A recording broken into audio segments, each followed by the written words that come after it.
Welcome back to the CMS-Connected show, the CMS industry's only news commentary show. I'm your host, Stephen Saber, and to my left is Scott Liewehr from DCG. And on today's show, we'll be focusing on how CMS vendors need to sell themselves in today's marketplace. A very different question, Scott, than it used to be years ago. It is. It was pretty obvious before, but now with so many different types of technologies in the system, demands from buyers, I think we're seeing, CMS vendors change the way that they both market themselves, but also the way that their technology is being used in the market today is changing very drastically. Yeah, it's a very, very different world. And so let me introduce today our special guest joining us, Jim Panagas, Director of PR and Analyst Relations at Kenneco. Jim, thank you for joining us. Pleasure. Nice to be here. And via Skype, we have Jim Lundy, founder and CEO and lead analyst at Aragon Research. Jim, thank you for joining us. Great to be here.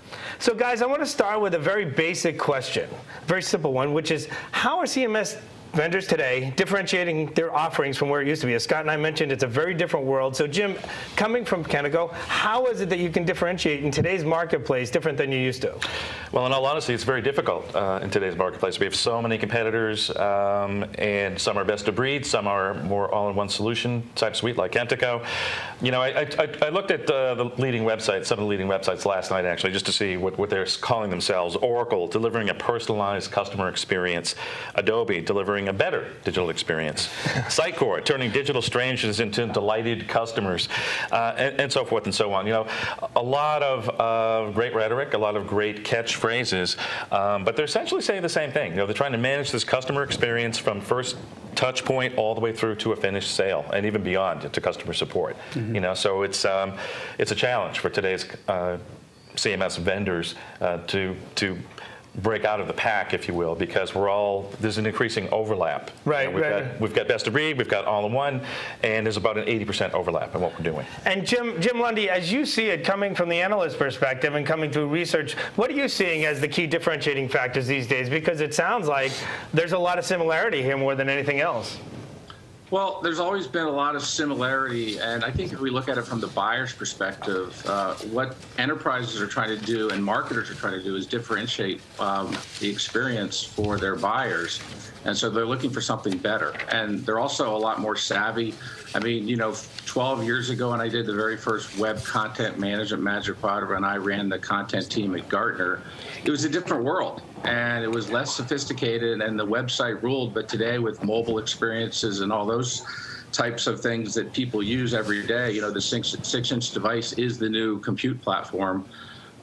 There's got to be a better way. So from the vendor side of things, it's a challenge, and the challenge is to how do we offer more capabilities so that the buyers want to buy our product versus somebody else. So the race from best of breed to suites, as Jim talked about, is really on. And we also see a shift to platforms where pluggability and APIs, so you can plug in third-party applications that might fill a gap in a product suite. That's also a major trend for 2016. Interesting. So pluggability, connectability. But think about it, Scott, with literally hundreds of CMS solutions out there today, and we're talking about digital transformation, customer journey, omni-channel marketing. We're talking all these different connection points, all talking about basically that entire customer experience. How is it that these guys can go about really making themselves stand out from the pack? It really is difficult. And here we are, Jim and I both sit in the analyst seat, and we get to say, like, yes, differentiate yourselves to us, show us what you are. But for some, it is the way that they go to market. So it's the problem that they're saying that they solve. In others, it's the way that they're going about solving it. And there's the combination of the two for both. So the notion of the suite platform best of breed is certainly one area of differentiation. I think for a while, I remember even advising some to be unabashed about it. The whole Apple idea of it just works, closed system or whatever will have some appeal. Now that really doesn't follow suit because no one is going to have, at least in the larger end of the market where there are larger customers, no one has a completely, just one type of system in there. They have a very heterogeneous environment. And so I think one demand from most is that it does have to integrate with other systems, whether that is other parts of the digital marketing stack or whether it's just other parts of the entire organization. Either way, I think integratability and interoperability is something for sure most are looking for. I think there's a human equation here that needs to be talked about. For starters, with these marketing automation and CMS platforms, the nature of the people that you're hiring is changing. The skill sets are changing. It's much different. I've been in this industry for 20 years. We're not telling people how we're in this industry. And in the old days, I hate to say the old days, it was more creatively driven. Today, it's clearly much more technology driven. But I think a lot of the vendors are heavily focused on the analytics and ROI, but I think they also need to focus on give more of a 360-degree view of these platforms. And what I mean by that is, as a marketer, I want to see the finished product that can be created by these systems. I want to see the websites, the landing pages, the email campaigns. I want to see examples of it from some of their customers, And in most of the marketing materials that I've seen on websites and even in print, you don't see much of that. Right. You don't see the user interface. And this is a system you're going to be living with for the next 5 to 10 years. I want to make sure it's a system I can live with, that I can roll out to my staff. Then there's a whole other kind of series of questions that, as a potential buyer, the vendors need to answer for me. What kind of people do I need to have on staff? Do I have enough people? Right. What kind of budget do I need to sustain this? Is it going to hook up to my CRM system and other key business systems? I need them to become my trusted partner and walk me through all of this before I can even consider buying their product. Yeah. So Jim, Lundy, let me ask, we're talking a lot here about integration, platform. Scott referred to it as the stack, which is sort of, we always talk about the stack, but it's interesting now we're lumping digital marketing and CMS into the single stack. The same stack, yeah. But yet Jim Panagas here is talking a lot about the people aspect and the trusted partner relationships. Talk about how those two fit together, Jim, and what you're seeing out there. Well, having been a marketer and, I took a sabbatical between Gartner and Aragon, and I was at a software company, and I had to run those tools and, turn off a CMS, turn a new one on, and buy a marketing automation platform. So there is this race to the marketing suite, whether you call it a suite or best of breed stack or whatever you want to call it, digital experience management, something we're using more. On the experience side, first of all, it's almost like you could look at it this way. You're in this, marketing war room. You've got all these different tools. You've got to instrument them to launch the campaigns. And it really is about campaigns and turning over those marketing qualified leads. And so you're really still dealing with, a lot of training. A lot of the, I'd say this, a lot of the marketing automation tools do not work as advertised.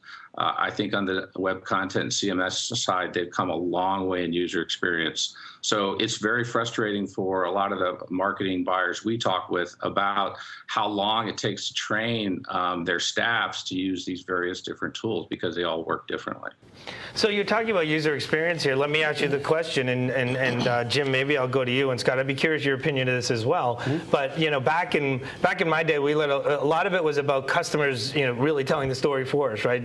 Because they're actually the best people out there to do it. But as you're thinking about customers and partners and getting the user experience story out there, how much do you think leveraging the customers and partners in the conversation is valuable? And has that changed recently in terms of the story? And how can you do that? I think it's a huge opportunity. I think it's probably never used enough.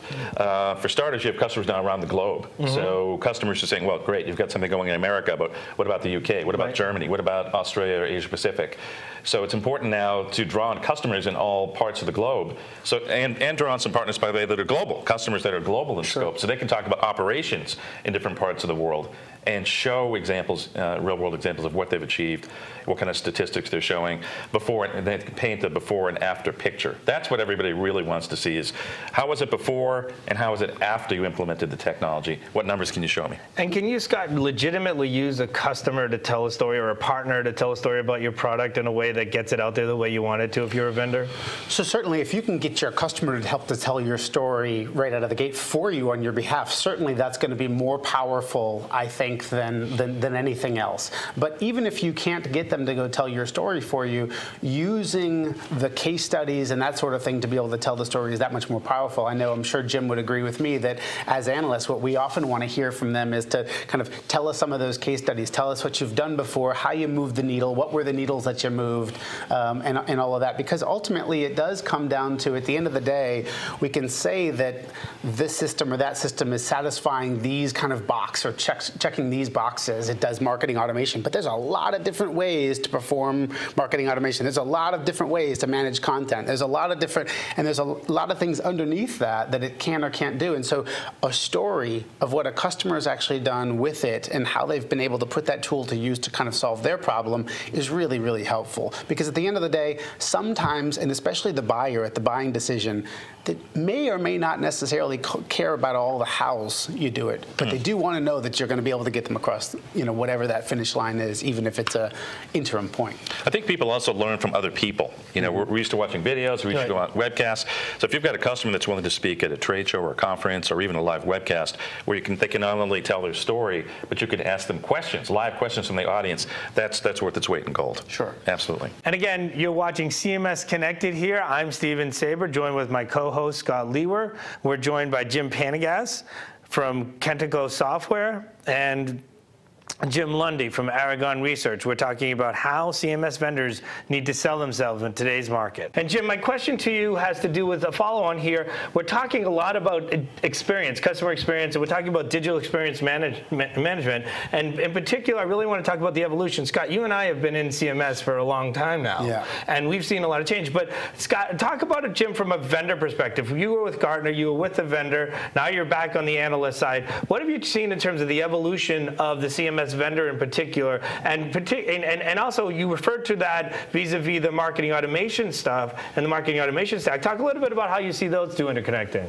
Well, so, all markets evolve. And when you look at, how do I offer more capabilities to my buyers, whether it's, a new business deal or, an upsell, in almost all markets, there's going to be consolidation. And so you do basically get, feature roll-ups. So, when you look at, all the acquisitions that Adobe's made, that Oracle's made, that IBM's made, you're going to be talking on your broadcast, I think, later about what Salesforce has been doing. They've all gone out and added extra capabilities through acquisition.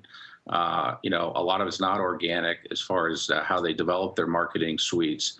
And so, the buyers want more of that. And, so the challenge is, does it all work together? The truth is that for vendors, got to make it look good, sound good, buy my product, it's better than the other guys. But, buyers are very sophisticated, and they through the reference selling you mentioned earlier, they usually find out where the gaps are, like this module's not that strong. But clearly, when you look at the whole race to, engaging with sophisticated buyers, it is about better experiences. It's about mobile-first apps. We even got a piece coming out about, a call to action for CMOs about why you're not doing a wearable app. And, it's not just responsive design anymore. So it's very challenging for the vendors to be able to offer all those capabilities and make it work seamlessly. And, when they get a great design, and, I think that's something Falcon does is, beauty's in the eye of the beholder. If they say, wow, that looks incredible. A lot of times it's the art and the science. It's the product and how it works, but it's also, does the customer that comes to the website have a great experience, both, on a browser and also on a mobile device? So Jim Panagas, Jim Lundy is really raising the bar for you guys, right? Because now all of a sudden it's not even, he just mentioned wearable, not even just mobile. Now we're talking wearable, responsive as the day, as yesterday's news here.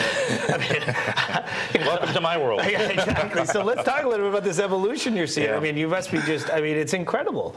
We used to talk about, what was it, the 7-year life or something, and now all of a sudden it seems like the 7-week life. Yeah, exactly. pretty much. There are LCD screens appearing everywhere. Appliances, refrigerators, are now having LCD screens. You have to wonder, where's it going to end? And this gets very precarious because you get into more permission-based marketing. Do people want, just because there's a screen there, do people want your ads going there? Right. We just, Kentico just did some research lately to see what was there an appetite for people to receive ads on their smartwatches, and it was a qualified yes. If it's a vendor that they like and that the information that they've asked for, they don't mind it, but they don't want to just be blasted with, commercial messaging on this new platform. And that's the thing. We have all these new platforms.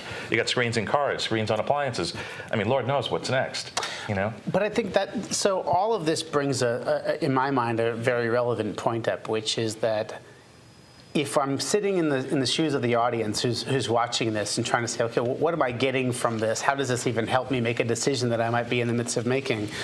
Ultimately, you're really not even, tell me if I'm wrong on this, you're really not even making a decision necessarily about today's capabilities. You're making a decision about that particular vendor's proclivity to likely be able to meet your needs and the needs of an organization. If you're sitting with a product for on average 4.5 years or so before we're making a shift, there's an awful lot that's going to go on, and your needs are going to change in that time.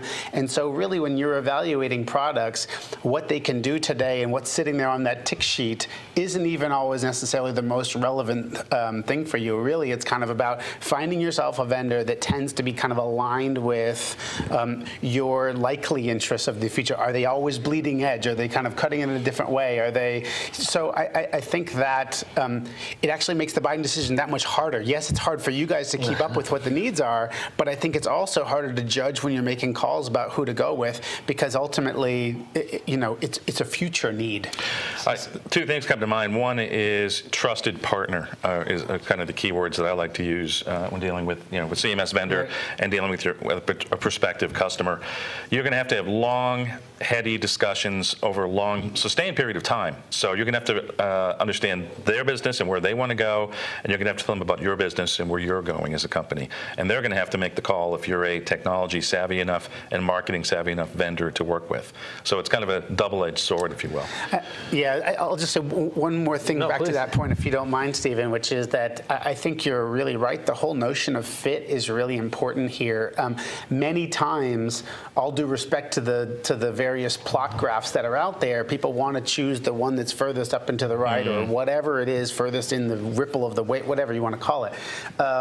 But oftentimes, your business may not be the one that they're necessarily creating the product for. They'll gladly sell it to you, but is your business their target market? And ultimately, if you can align where you are as a company, that your size, your complexity, those sorts of things, with the audience that they are catering the product to, you're going to be best suited. Because picking the Cadillac, that requires a driver to come along with it and really expensive oil changes and all those sorts of things, may not be best for your business. No, might not. And I think for them to, if, for example, you're a higher ed institution and there's a vendor that tends to just do really well with that audience and focuses on that, there's a lot of nuances about higher ed that frankly make it, specifically in the CMS world, the way that they don't make decisions centrally, the way that they don't share content. There's a lot of things about them that make them more or less towards one product or another. So clearly understanding whether or not they fit in I'm in an industry that they cover, they understand is a key part of it. But Jim, I'll ask you one last question, but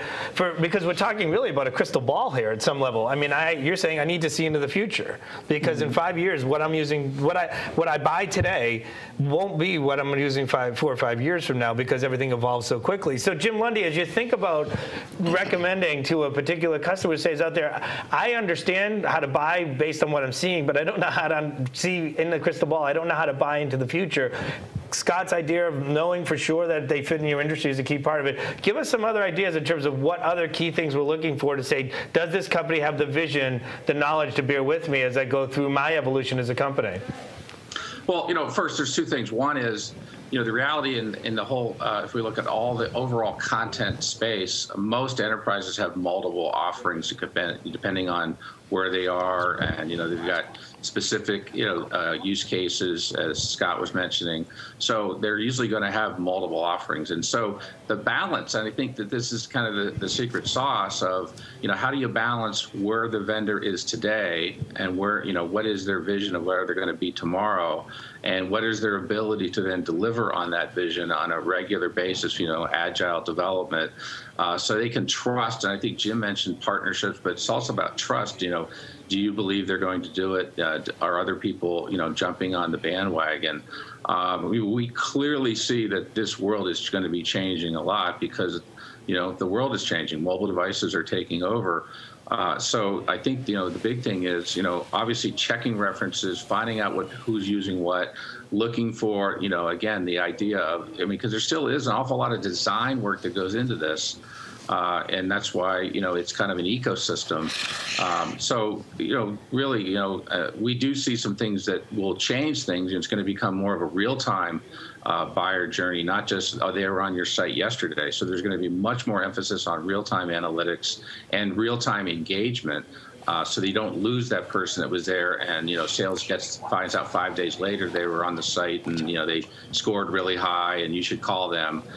So I think it's a constant challenge. But the great news is for all the vendors and for all the buyers is this is how people are on the hunt for products and services. They go and look at websites. They look at ads and things like that. So it's a great market, and the challenge is how do you keep innovating so that you can win. I think that's a really good point, and Jim, this segment would, I think, not have rounded out well if we hadn't come to the point of the idea of the services and the partners that you guys have. That ultimately, we are constantly talking about this at DCG. This idea that you can pick. Frankly, you can pick the best technology and have a very mediocre solution, and you can pick a mediocre technology and end up having a really great solution. And all of that is kind of borne by or falls on the backs of the service provider or the team that's implementing the product for you.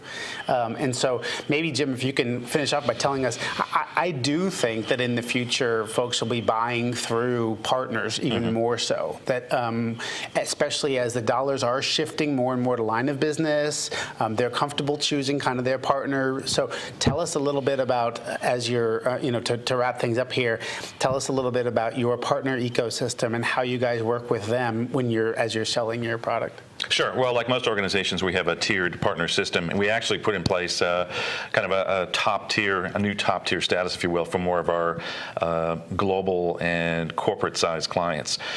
We wanted, because they want to know who's the best partners that who are the most technology savvy people you've got. Those are the only ones that we want to talk to. So we've got that in place now, and I think most of the larger organizations do. Partners are incredibly helpful. I mean, they have incredible knowledge that they bring to the equation. It's not just they know a lot about your own product. They know about the markets. They know about the industries, the applications, the interconnectivity with CRM systems and so forth. Do you find yourself going to market more with them, though? I mean, as they can tell the stories of customers, do you find yourself kind of doing this solution selling notion where you're going to market with partners even more? I would say, I know Kentico, we probably 70 or 80% of our sales are through the partner channel. So it's heavily through the partner channel.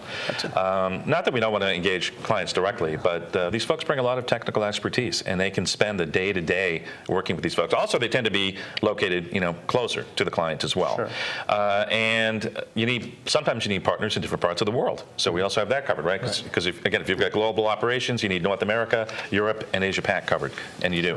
One last thing I did want to mention was partners play a key role here, but so does the marketing team on the inside that's going to implement this solution. So a lot of this is going to rest on their shoulders as well. Right. You said it yourself. You can have a mediocre platform, but with the right team, they can make it sing, and vice versa. So don't want to underestimate that human factor. So thank you very much, Jim. Sure. Jim Lundy, I want to thank you very much. Jim Lundy from Aragon Research. Jim Panagas from Kentico. Jim, how could people find out more about you if they want to research more, understand more about you? AragonResearch.com. That's our website, so check it out. AragonResearch.com. Jim Lundy, Jim Panagas. Kentico.com, or you can reach me on Twitter at Jim Panagas. All right, thank you very much for joining us again. Coming up next, Vendor Spotlight with Amy Martin.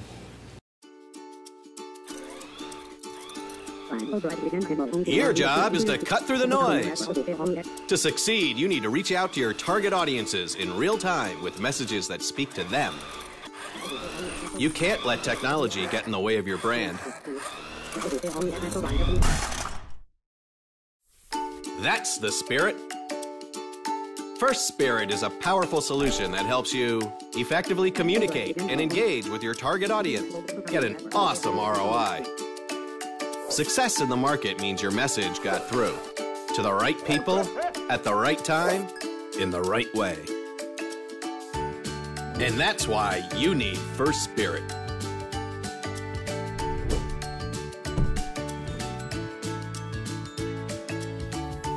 Get started with digital marketing. Visit www.espirit.com now.